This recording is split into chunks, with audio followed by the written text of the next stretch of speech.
Election का season है और 2019 का जो लोकसभा है उसमें एक चीज सामने आया है कि सभी पार्टियां गरीबों को कुछ ना कुछ देने को तैयार है, किसी ना किसी तरीके का कैश ट्रांसफर भत्ता देने को तैयार है। ये सिर्फ 2019 नहीं है, हम पिछले कुछ महीनों से देख रहे हैं। तेलंगाना में शुरू हुआ था, फिर हमने देखा कर्जा माफी हो, बहुत कुछ एक के बाद एक आया है, हर एक पार्टी की तरफ से आया है।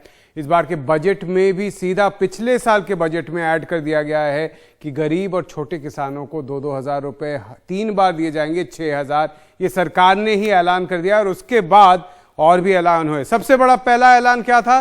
वो था प्रधानमंत्री मोदी जी का। मोदी जी ने क्या ऐलान किया कि हर एक छोटे और सीमांत किसान जिनका 2 हेक्टेयर से कम जमीन हो, यानी कि 5 एकड़ से कम जमीन हो, उनको सालाना 6,000 रुपए की मदद मिलेगी। ये मदद किस लिए? ताकि वो बीज खरीद सके, फर्टिलाइजर खरीद सके, और इसलिए ये 3-3 बार दिए जाएंगे। 2-2 हज़ार की किश्त, एक किश्त दे दिया जा चुका है और एक किश्त देने की तैयारी की गई है। 6,000 रुपए सालाना लगभग 12.5 करोड़ परिवारों को। राहुल गांधी एक स्टेप आगे गए। अगर ये 6,000 रुपए सालाना दे रहे हैं तो राहुल गांधी 6,000 रुपए महीना देंगे। 72,000 रुपए सालाना गरीब परिवारों को देने का वादा किया है राहुल गांधी ने। और ये सबसे गरीब जो 20% गरीब परिवार हैं उनको, लगभग 5 करोड़ गरीब परिवारों को दिया जाएगा। और उनको कहा गया है कि आपका मंथली इनकम यानी कि मासिक आय 12,000 करने के लिए ये टॉपअप स्कीम है। औसत 6,000 के आसपास दिया जाएगा और साल में औसत 72,000 रुपए हर गरीब परिवार को मिलेगा। इसका डिटेल क्या है कुछ सामने नहीं आया है, लेकिन ये कहा गया है। और आप जानते हैं कि बहुत सारे सरकारों ने, स्टेट गवर्नमेंट्स ने, राज्य सरकारों ने, लोकल नेताओं ने भी ऐसे वादे किए हैं कि गरीबों को भत्ता दिया जाएगा। इकोनॉमिस्ट जो हैं वो क्या कहते हैं, जो अर्थशास्त्री हैं वो क्या कहते हैं? कुछ अर्थशास्त्री कहते हैं हाँ ये हो सकता है। राहुल गांधी कहते हैं कि हमने तो दुनिया के बड़े बड़े अर्थशास्त्रियों से बात किया है और उसके बाद ही हम इस राय पर आए कि ये पैसा दिया जा सकता है।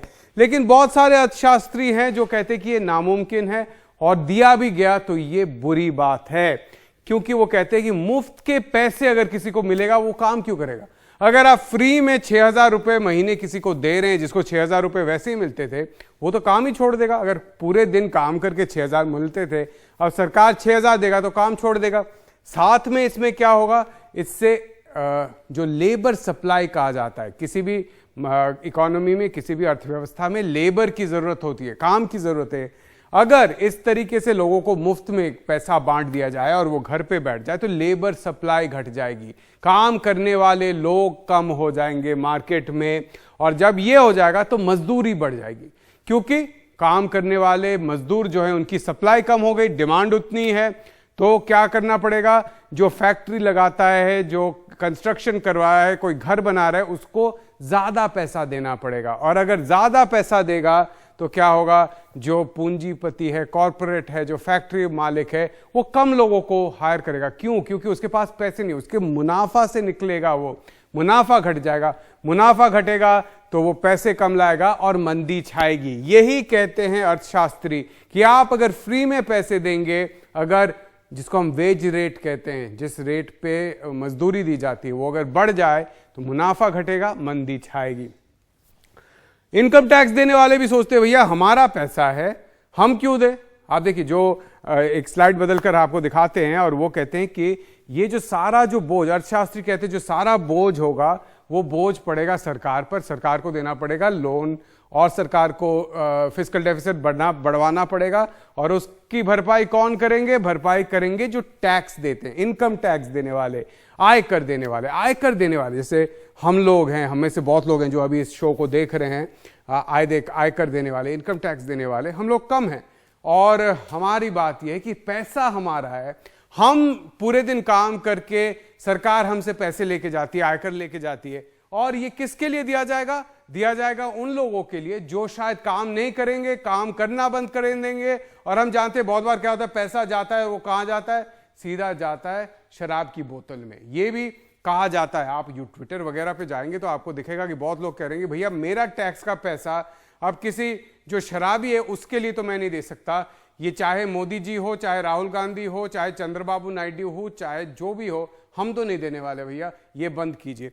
जो नेता लोग हैं वो कहते हैं कि भैया हमारे टैक्स का पैसा मुफ्त में बांटा जा रहा है, ये आयकर देने वाले कहते हैं।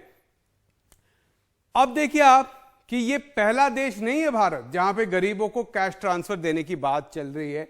बहुत सारे देशों में दिया गया है और बहुत सारे देशों में किसी न किसी तरीके से दिया जाता है। 2015 में तो हम देखते हैं कि ये जो देश है इसका रिजल्ट क्या है। क्या गरीबों ने काम करना कम कर दिया?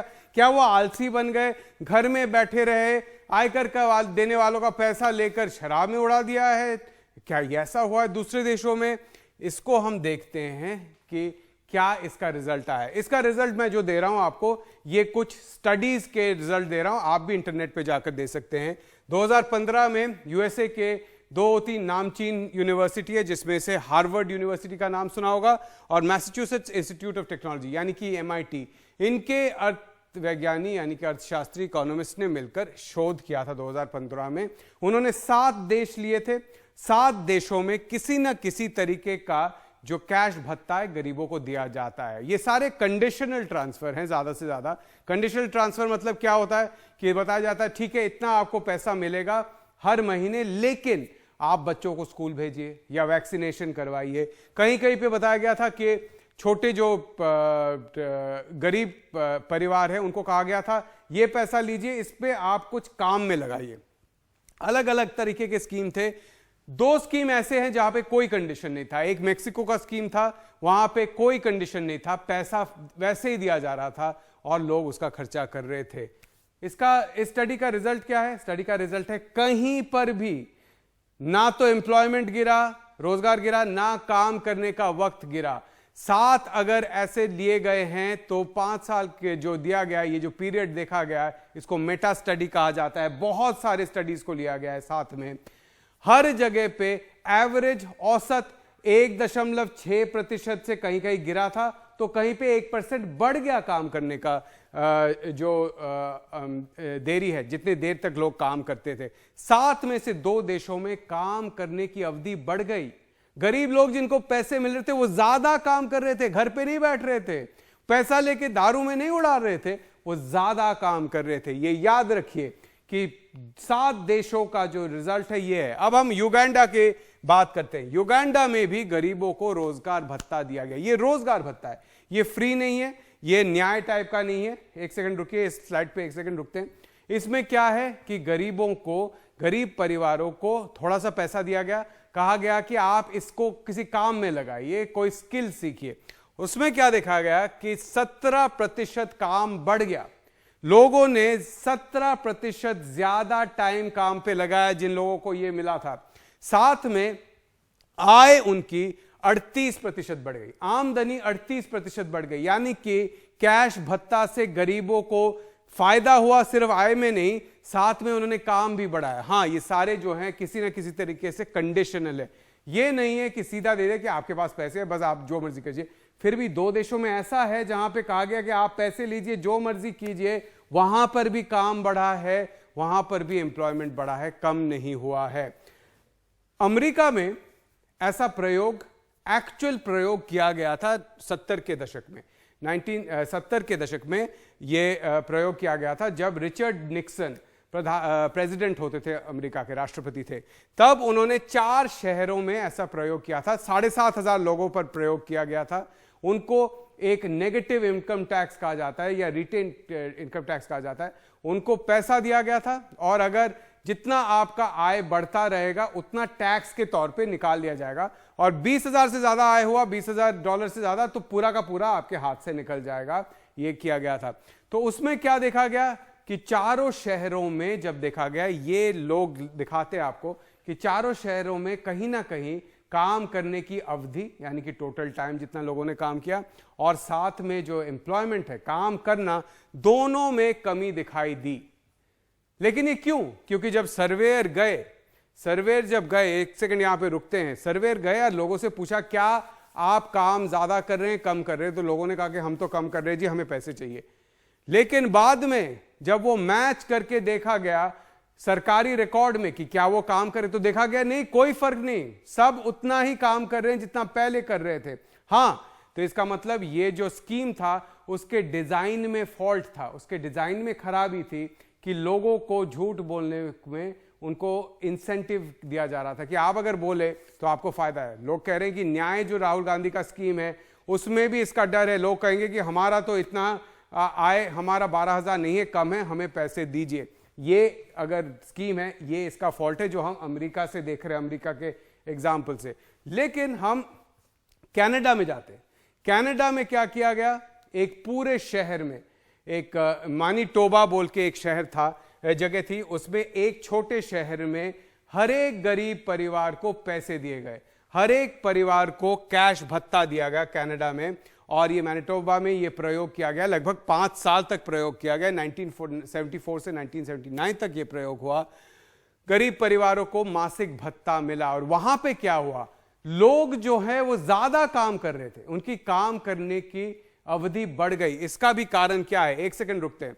ज्यादातर घरों में जो पुरुष या महिला जो काम करते थे, कुछ महिलाएं बाहर आके काम करने लगे, कुछ पुरुष, क्योंकि उसमें कहा गया कि आप जितना ज्यादा कमाएंगे आपका टैक्स आधा हो जाएगा। यानी कि अगर आपका टैक्स 50% है, आपने 10 रुपए और लिया, लेकिन उसका 5 रुपए आप रख पाएंगे। इसके चलते लोग ज्यादा कमाने की कोशिश कर रहे थे। तो ये सारा डिजाइन पर बेस्ड है। अगर आप डिजाइन में ऐसा करें कि लोग काम करें, लोग वेस्ट ना करें, तो आपको ये मिलेगा कि ये काम हो रहा है। साथ में एक और चीज देखा गया, सिर्फ जो या तो गर्भवती महिलाएं थी या यंग मदर जिसको हम कहते हैं, छोटे बच्चे वाले जो माताएं हैं, और किशोर यानी कि टीनेजर, इन्होंने काम छोड़ा। और उनको काम छोड़ना भी चाहिए, है ना। अगर उनको जबरदस्ती काम करना पड़ रहा है टीनेजर्स को स्कूल छोड़कर, तो इनको तो काम नहीं करना चाहिए।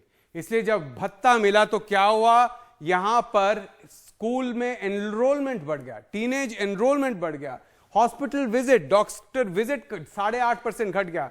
क्यों? क्योंकि लोगों का हेल्थ बेटर हो गया, बच्चों का हेल्थ बेटर हो गया, लोग में बीमारियां कम हो गई। 5 साल में 8.5% घटा। इसके बाद भी जब वही लोगों से जाकर बात किया गया तो वो सब बोल रहे, उन्होंने कहा कि देखिए उस वक्त हमारे लिए बहुत अच्छा था, वो वक्त हमें गरीबी से हम निकल पाए थे उस वक्त। अमेरिका में भी जहां पे आपने देखा कि काम कम हुआ, उसके बारे में मैं एक और लाइन बताऊंगा आपको, वहां पर भी चारों शहर में 11% से लेकर 30% तक स्कूली एनरोलमेंट बढ़ गया।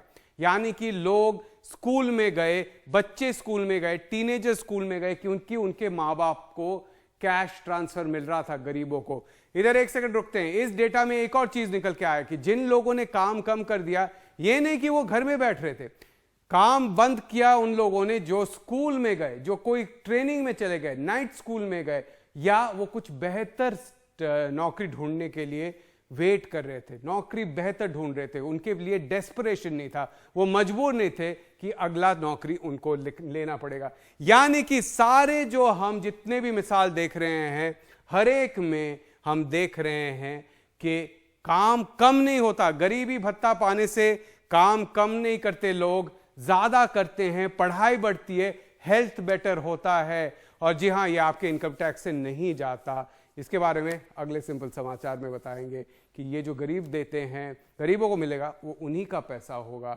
एक ब्रेक लेते हैं, आगे और भी समाचार चलता रहेगा। एक और सिंपल समाचार में बाद में हम आपको बताएंगे कि गरीबों को जो सब्सिडी मिलता है वो आपके इनकम टैक्स से नहीं जाता।